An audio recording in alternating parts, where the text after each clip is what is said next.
और paper leak के मामले में चिंटू से जुड़ी एक बड़ी खबर सामने आ रही है। आरोपी चिंटू का नाम पहले ही सामने आ चुका था और अब उससे जुड़ा एक बड़ा अपडेट पूरे मामले में सामने आ रहा है। दरअसल पेपर लीक मामले में चिंटू का नाम सामने आया था और अब खबर यह भी मिल रही है कि देवघर के मामले में पेपर लीक में आरोपी चिंटू जो देवघर से उसने बातचीत की थी और लग्जरी फार्म हाउस से गिरफ्तारी हुई है। बड़ी खबर आपको बता रहे हैं, देवघर के लग्जरी फार्म हाउस से चिंटू की गिरफ्तारी की खबर। 20 एटीएम कार्ड, 21 ब्लैक चेक बरामद कर लिए गए हैं। तो 20 एटीएम कार्ड और 21 ब्लैक चेक बरामद हुए हैं। 64,000 कैश नगद बरामद, शराब की बोतलें भी जब्त कर ली गई हैं। तो पटना में सेफ हाउस का इंतजाम करता था चिंटू, जिसका नाम सामने आ रहा है। उसकी गिरफ्तारी फार्म हाउस से और उसके पास से ये तमाम चीजें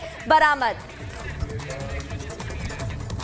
और चलिए बात करते हैं उस मामले की जो बढ़ता गया कथावाचक प्रदीप मिश्रा की उस टिप्पणी को लेकर जो राधा रानी को लेकर की गई और इसके बाद बरसाने में उनके खिलाफ गुस्सा है, साधु संतों में गुस्सा है। कल महापंचायत हुई जिसमें 3 दिन का अल्टीमेटम भी दिया गया है और कहा गया है 3 दिन के अंदर माफी मांग लीजिए। अब देखना है कि इस मामले में आगे क्या होता है। एक रिपोर्ट दिखाते हैं।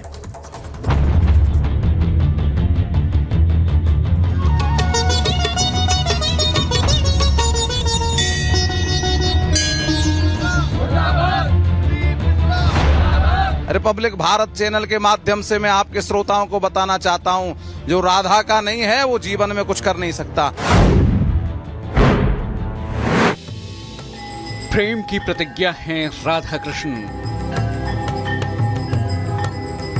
संपूर्ण सृष्टि के आधार बिंदु हैं राधा कृष्ण।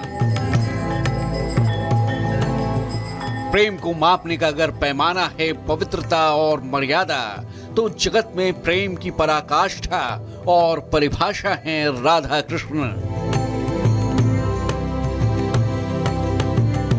और राधा कृष्ण के इसी प्रेम के सहारे टिका है मथुरा, वृंदावन और बरसाना, यानी पूरी की पूरी ब्रज भूमि।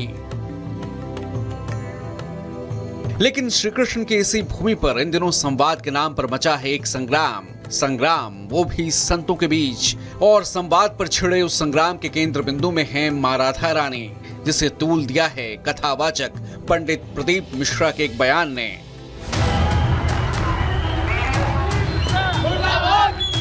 भगवान कृष्ण की 16,108 रानी में राधा का नाम नहीं है। संतों का आक्रोश है कि थमने का नाम ही नहीं ले रहा।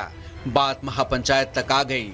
बरसाना में संत समाज के सैकड़ों संत इकट्ठे हो गए और एक सुर में मत बना कि प्रदीप मिश्रा जब तक अपने बयान के लिए माफी नहीं मांगेंगे, ब्रज की पवित्र भूमि पर वो कदम नहीं रख सकते।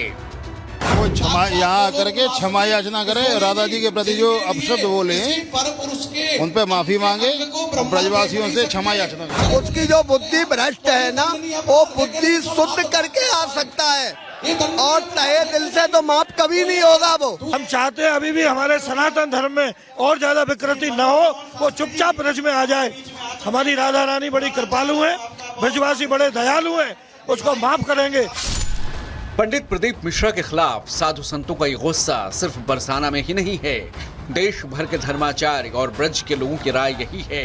महापंचायत में तो सिर्फ 7 संगठन के लोग ही शामिल हुए, लेकिन पूरे देश का संत समाज पंडित प्रदीप मिश्रा से नाराज है। ब्रज के धर्माचार्यों ने तो प्रदीप मिश्रा को शास्त्रार्थ करने की खुली चुनौती तक दे डाली है और प्रदीप मिश्रा को व्यासपीठ से हटाने का ऐलान भी कर दिया है।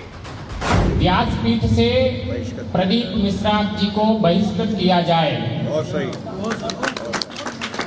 साथ ही व्यासपीठ के लिए नियामक कमेटी बनाकर व्यासपीठ की पवित्रता सुनिश्चित की जाए। मगर अब तो हालात बेकार